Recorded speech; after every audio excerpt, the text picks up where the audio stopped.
Hi everyone, I'm back and I have a topic today that sort of piggybacks on my last video. If you haven't seen my last video, go take a look at it.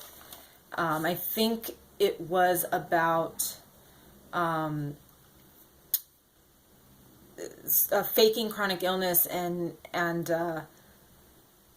that sort of inspired me to, it's one thing to talk about it and, tell people, don't get offended when someone says that to you.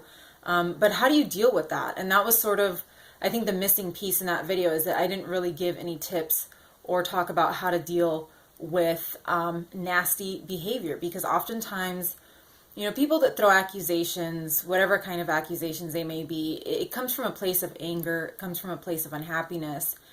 And being that we are sick, that we are already having a hard enough time to deal with everyday life, how do you deal with that? How do you deal with the added stress of people being rude and disrespectful? And it happens more than you would think when it comes to chronically ill people. We are not given a free pass because we are sick. If anything, I feel like sometimes it is the opposite. We have been dealt the worst hand when it comes to our health, and an even worse hand when it comes to socializing with other people, family support, everything seems to kind of have this domino effect. One thing affects the other, and people just sort of react in a way that you wouldn't expect. Also, too, I don't mean to get too political. We are living in one of the dirtiest political climates of our time, at least here in the U.S. And nasty behavior is increasingly being rewarded and sort of put on this pedestal. And people are, it's kind of being equated with freedom of speech, which it is not. So how do you deal with that? How does a sick person who's already sort of hanging by a thread deal with this kind of behavior? So I've had my share of incidents. I've been called the B word. I've been called a liar. I actually was also told once at a church, of all places, that I couldn't park in the handicap spot because, I was there for a different event. And I had these people that had just come out of church really get in my face and say, hey, you can't park there. So what do you do? What do you do when you're faced with this kind of stuff?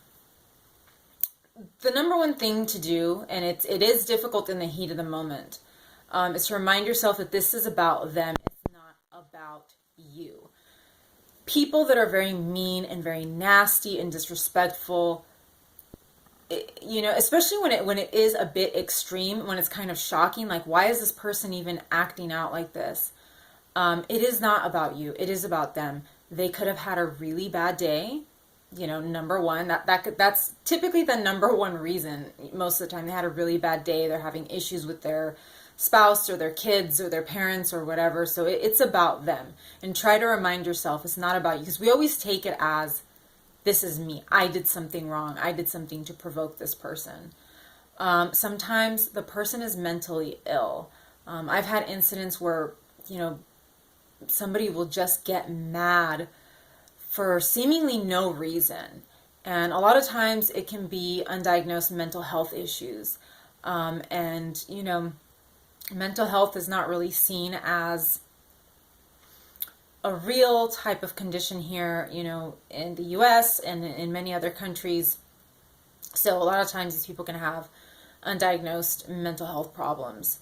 So that's another thing to take into consideration, especially when the anger is very, very out of context, when it really does not make any sense. The other thing is try not to react, or at least try to delay your reaction. This, I think, is very difficult for a lot of people.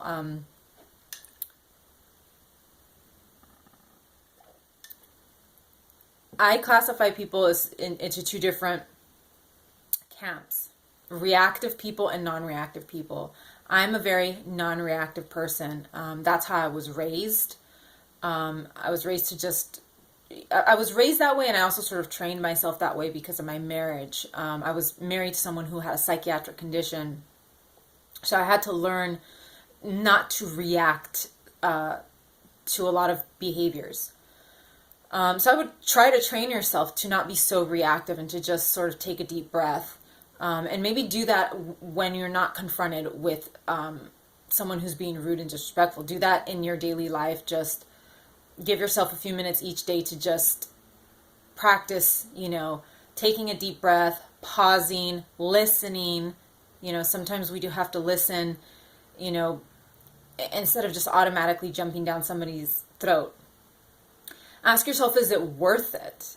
Is this a stranger, that you just, like the person at the church that didn't want me to park in handicap parking?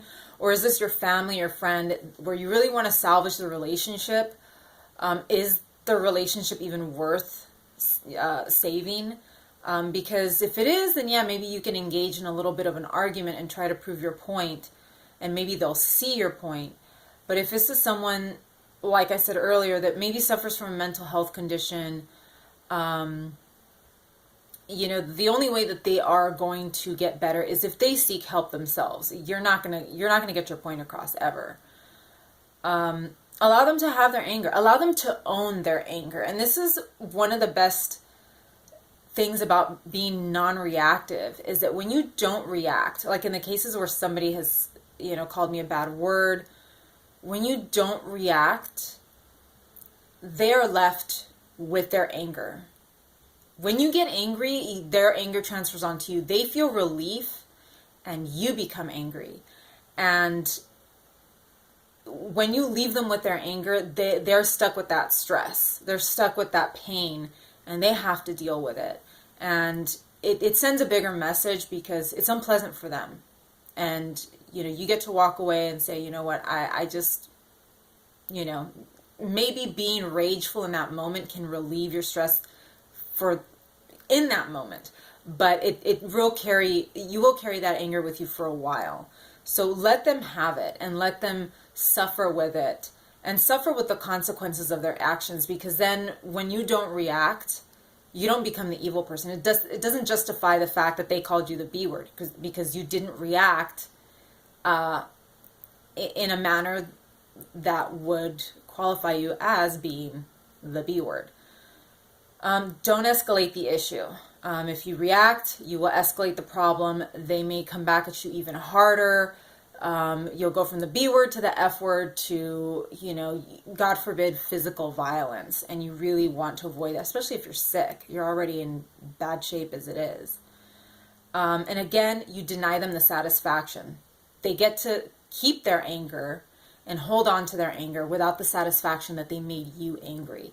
So it sort of, sadly, eats away at them, and you walk away. Yes, you might be upset in that moment, but you can go and handle, you can go and cry, you can go and deal with your pain privately or in therapy while they get to sit with their anger. 9 times out of 10, these people that are nasty are not in therapy. They don't get to work through that anger. But you will get to work through your own stuff. If you're in therapy or if you have a friend that you can talk to, you'll work through that. Those people will not. They will have to sit with their anger, and then that anger will become guilt, because they're gonna, think, well, I just cussed at this person who's sick and who's already going through a lot. So, those are the things that I've learned, and those are the things that, that's the advice that I can give. Yes, it is difficult to be a non-reactive person. We're sick every day. We carry this burden, and eventually we do crack, and we do have those days when we crack. But again, you have to weigh your options. Is this someone that is worth engaging with? Is this a relationship that means that much? Or is it something that you just really need to walk away from? So that is my topic for today. I hope that this helped, and I hope that this was a good sort of, sort of sequel to the last video, because, a lot of us are criticized for being sick, or for, being sick, and we really need better ways to deal with it, because people are calling us crazy, and if we react in a crazy way, we're just justifying, we're just proving their point.